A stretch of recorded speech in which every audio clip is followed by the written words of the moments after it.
watching SportsBeat. Washington rushes just 3. Jason Shelley down the middle of the field. Incomplete. That's got to be a flag. Where's the flag? Where's the flag? That was pass interference. Where's the flag? Kyle Whittingham's on the field. Kyle, you were pretty fired up on the non-PI call. Is that just kind of the... Wouldn't you be? Yeah. Did you see the same thing I saw? Yes. I don't know what I can say without getting fined, but I'm used to it. So, I was fired up, but I'm used to it by now. There was contact before the play. Unbelievable. A terrible miss by this officiating crew, and Washington's going to win the Pac-12 title tonight. Coach, back to the non-call and fourth down at the end. Did you get an explanation from the referee? No explanation. Zero explanation. Oh, Pac-12 refs. Welcome to SportsBeat, a tough end of the Pac-12 Championship game for the Utes. We'll look back on a tough night in the Bay Area. We also have the latest on the Jazz and a look back at Matt Wells' legacy at Utah State. But let's start with a big game in Ogden. It's playoff time. Weber State making their third straight appearance in the FCS Playoffs. The back-to-back Big Sky champs are in the number 2 seed and will host all the way up to the championship game if they continue to advance. Up first, a second-round matchup with Southeast Missouri State.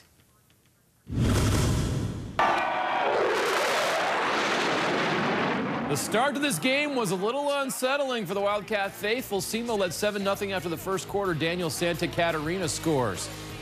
Weber State would restore order in the second quarter. Jake Constantine to Rashid Shaheed for a 10-yard touchdown. Weber State ties the game at 7. The defense comes up big moments later. Keelan Benjamin with the pick. That sets up the Wildcats in great field positions. Constantine to Devin Cooley. What a catch.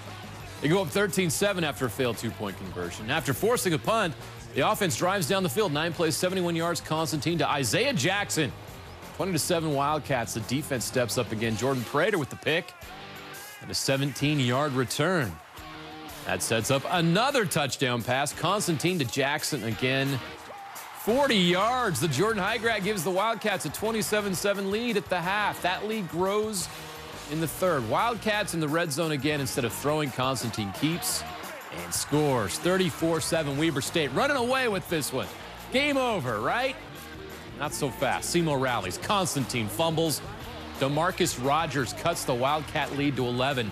16 straight points for the Redhawks. No worries, though. Wildcat fans, Jay Hill digs into his bag of special teams tricks to put this game on ice. Fake field goal, the punter, Doug Lloyd, runs it in for 6. The Wildcats take a 41-23 lead. Then a defensive score. Pick 6, Jordan Prater. That'll do it. The Wildcats are moving on. They'll face Maine in the FCS quarterfinals. Rod is live in Ogden with more on a great start to the playoffs for the Wildcats. Yeah, it was a perfect setting for some football here, playoff football, and Weber State did what they expected to do. That's why they played the regular season and got the 2nd seed overall in the FCS playoffs. We have head coach Jay Hill, Isaiah Jackson, a couple of touchdowns.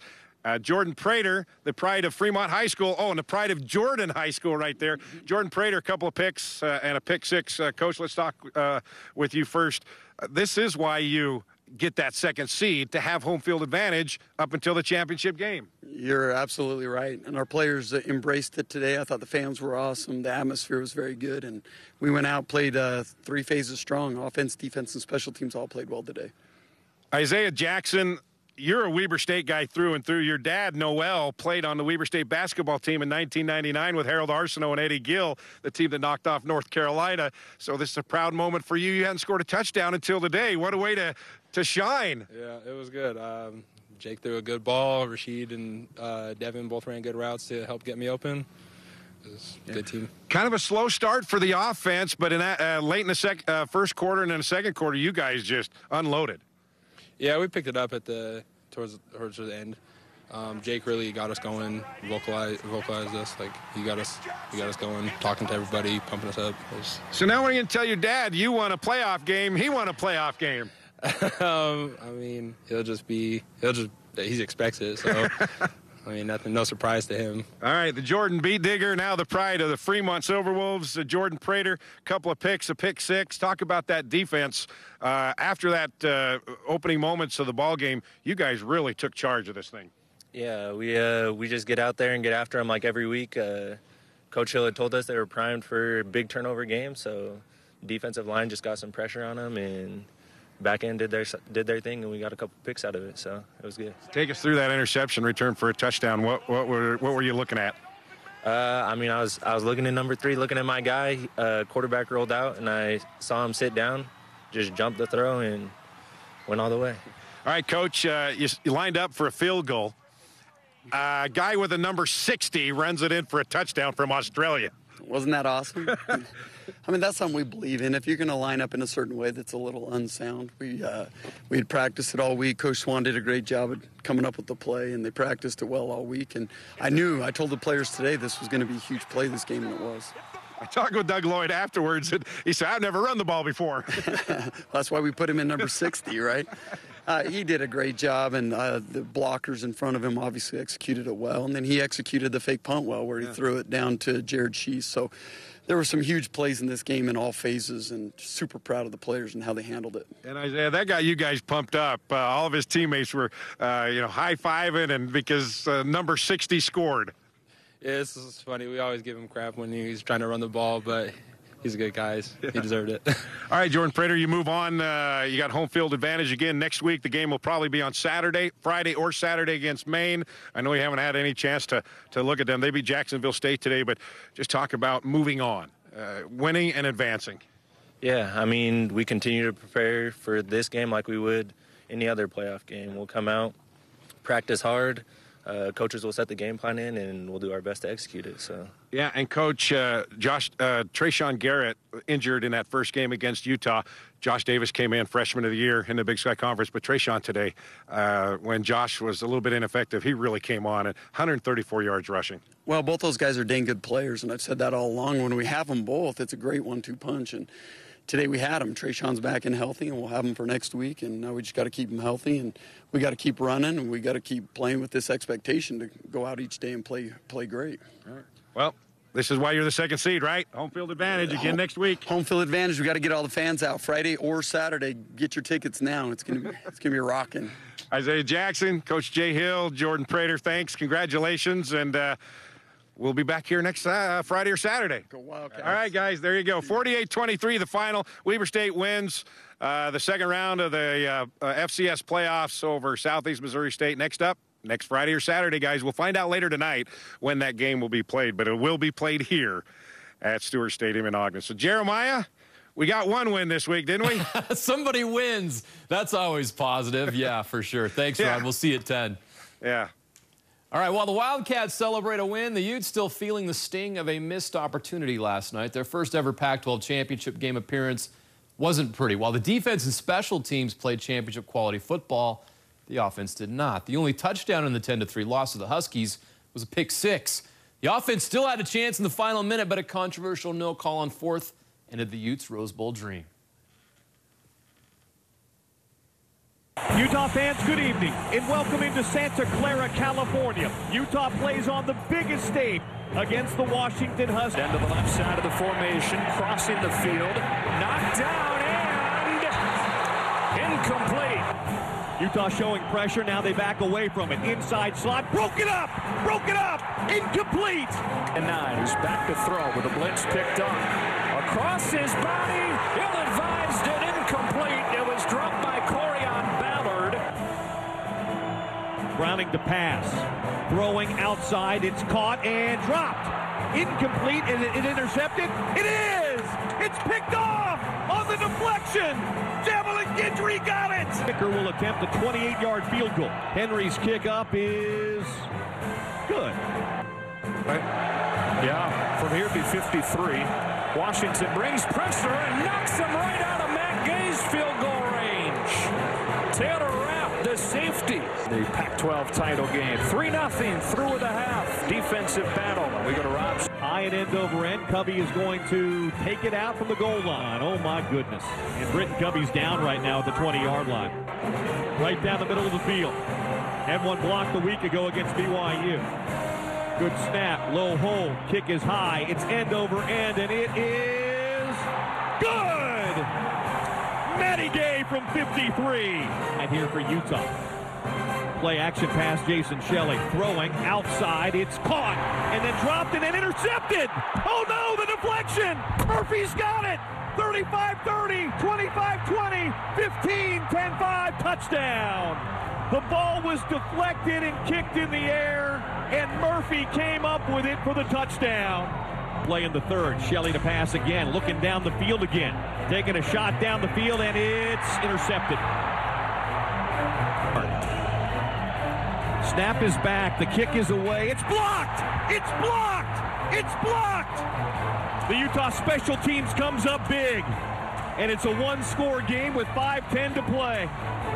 Shelley in the gun with Shine next to him. Here comes the blitz. Jason scrambling away from it, throwing, intercepted.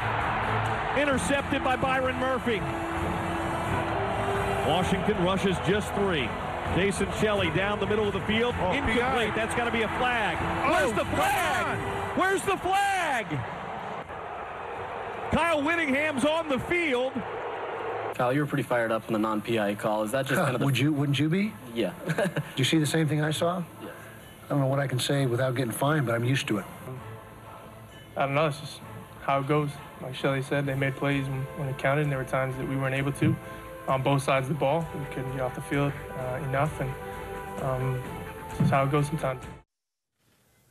Now the Utes await their bowl destination. We'll learn that on Sunday afternoon. Now some much more entertaining, at least higher scoring conference championship games. Oklahoma's trying to make their case for a playoff spot with one loss this season. That one loss was to Texas. And what do you know? The Sooners have a chance to avenge that loss today in the Big 12 Championship game. 18 seconds left in the first half. Sooners driving. Kyler Murray might be the Heisman Trophy winner to Grant Calcaterra. Sooners take a 6-point lead into the halves. Third quarter, Texas still trailing by 6. Sam Ehlinger, a little Jordan Humphrey. Missed the extra point, so we're tied at 27. Fourth quarter, Sooners up 5 and driving to put the game away. Calcaterra with the catch of the game. It's a 12-point Sooner lead with 2 minutes to play. Texas trying to make something happen, but Ehlinger is picked. And Oklahoma wins their 4th consecutive outright conference championship and avenges their only loss of the season.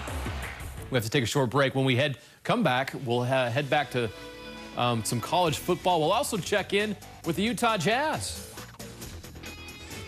Listen, he's played this game long enough. I mean, he knows how to play by instinct, and it's just nice to see him come out. Welcome back to Utah. Kyle Korver, the newest old Jazzman, fit right in against Charlotte. Look back on a week that may change the course of the season next. When the week started, the Utah Jazz had the 2nd worst record in the Western Conference and had lost 6 of their last 8 games. Well, now a fourth quarter comeback in Brooklyn and a trade for Kyle Korver may have changed the course of the season. Let's rewind.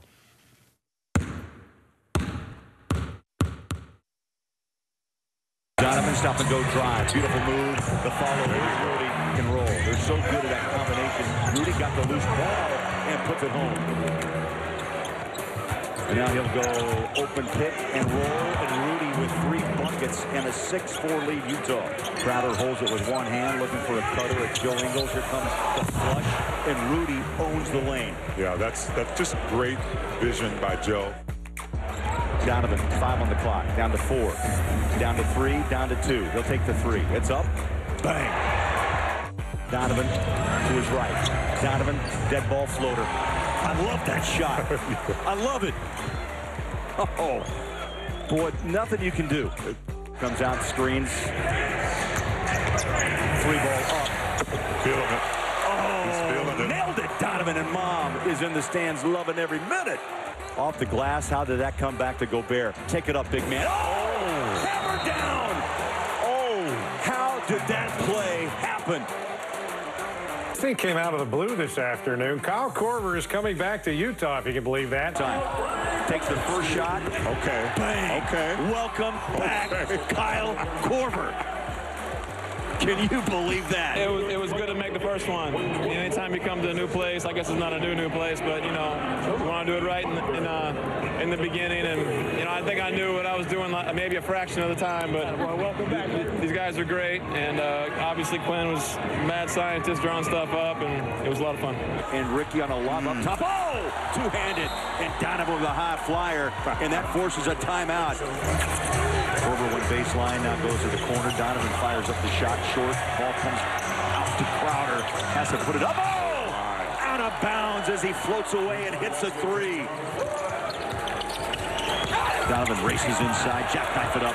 One bounce. Beautiful move by Mitchell. That's 23. The Jazz will try to make it 3 in a row on the road Sunday in Miami. Now to college hoops. It might be a long season for the Runnin' Utes, a young team taking their lumps. Just 3-3 after a 22-point loss to Northwestern last week. A home game might help the team get back in the win column. Hosting Tulsa. Jace Johnson did his part, 12 points, 12 rebounds, and one. They get a big game also from one of their freshmen. Booth Gotch, 3 of 7 from 3. He had 15 points. Utes up double digits. Tulsa would rally to cut the lead to 3. Daquan Jeffries hits a 3. But the Utes would never give up the lead. Timmy Allen with a huge and one. And then the senior, Cedric Bearfield, made some big shots down the stretch. He had 15 in the win. When we come back, a look at Matt Wells' era at Utah State and some candidates who may be looking for the job. The Utah State Aggies are looking for a new head football coach. Matt Wells leaving Logan after 6 seasons to become the new head coach at Texas Tech. The search begins for a replacement. Who are some of the names that make sense to take over the program? Here's a few. The Aggies have a great candidate already on staff. Frank Maile is now the interim head coach after Matt Wells' departure and has served as the assistant head coach, co-defensive coordinator, and defensive line coach. He's a former Utah State player where he was a standout defensive lineman and team captain from 2004 to 2007. So he knows the program, understands the culture. This one seems obvious. Gary Anderson turned the Aggies into a winner during his 4-year stint as head coach from 2009 to 2012. Led the Aggies to a conference championship and a bowl win during an 11-2 season in 2012. Would he want to come back to be a head coach, and would the Aggies want him back? I don't know. This one seems obvious. Jay Hill. He's having success at Weber State, as we saw earlier in the show. He knows the culture here in Utah, understands the missionary program. He could be a good fit for the Utah State Aggies. He checks off all the boxes of the things that they are looking for. Taking over a FBS program close to home might be interesting for him. This is a name, Dave Aranda. He is well respected around the country and considered one of the best defensive coordinators in college football. Spent 5 years as a Power 5 coordinator at LSU and Wisconsin. He was also the defensive coordinator for one of the best Utah State teams of all time in 2012. The Aggies won a school record 11 games that season under Gary Anderson, and he oversaw a defense that ranked 7th in the country in scoring defense, allowing just 15.4 points per game. But would he want to walk away from a $2.5 million salary at LSU? Maybe not. Todd Orlando played a major role in turning around the Texas Longhorns defense since coming to Austin with Tom Herman in 2017. Before that, he was part of a successful run at Houston, where the Cougars reached the New Year's Six Bowl. Orlando replaced Aranda as Utah State defensive coordinator back in 2013. Had similar success during his 2-year run in Logan. Like Orlando, would he have to walk away from a lucrative salary to get that head coaching job? He makes $1.7 million per year. The chance to be a head coach in a familiar place with a well-stocked roster may be appealing. All right, and now the Rupert, Idaho native, Lance Anderson, has been at Stanford the past 12 years. He's been the defensive coordinator of one of the most respected defenses in the Pac-12 for the past 5 seasons. This past season, David Shaw promoted him to the position of associate head coach. He does not have previous head coaching experience, but he checks off every other box in the list of things Utah State wants in a head coach. He's worked under 2 of the best in the business, in Jim Harbaugh and David Shaw. He may be ready for his first head coaching job in Utah State. Might be a perfect fit. Okay, Wells went 44-34 in 6 seasons at Utah State. They reached a bowl game in 5 of those 6 years, the most successful span in program history. He won his 2nd Mountain West Coach of the Year award after leading the Aggies to a 10-2 record. Let's look back at the best wins during the Matt Wells era. No, he kept it. He throws. Touchdown! Touchdown, Aggies. And here off the edge comes Nick Vigil. He knocks the ball free. 15, 10, 5, touchdown. 2015, the Aggies dismantled Boise State in Logan. The Broncos were ranked 21st in the country at the time. Utah State scored 45 first-half points, forced 7 turnovers in the first half, including a 90-yard interception return by Marwin Evans as time expired in the second quarter. The win snapped a 12-game losing streak to the Broncos. It towards the end zone, wide open Robinson. He makes the catch. Touchdown Aggies. He rolls to the left, still with the ball, throws it long and out there. He has got it. Sharp's got it, and he'll score a touchdown for the Aggies. Now back in 2014, BYU was 4-0, ranked 17th in the nation, and had dreams of an undefeated season, but they were dashed by the Aggies in a 35-20 win. Nick Vigil led the team in tackles and rushing yards, playing on both sides of the ball. It was the first time Utah State had won in Provo since 1978. On second down, right back to DiMartino with room, and DiMartino's into the clear. In Wells' first year as head coach, he led the team to a 9-5 record and a win over Northern Illinois in the Poinsettia Bowl. The Huskies had one loss heading into that bowl game, and the Aggies made it number 2. We'll be right back. Hey, thanks for watching tonight. Tonight at 9 o'clock, that's right, the KSL 5 News at 9. We will have highlights of the Weber State-BYU basketball game. We'll also have more college football highlights and a look back at Weber State's playoff win over Southeast Missouri State. We'll leave you with some Jazz highlights from a great week of Jazz basketball. Thanks for watching.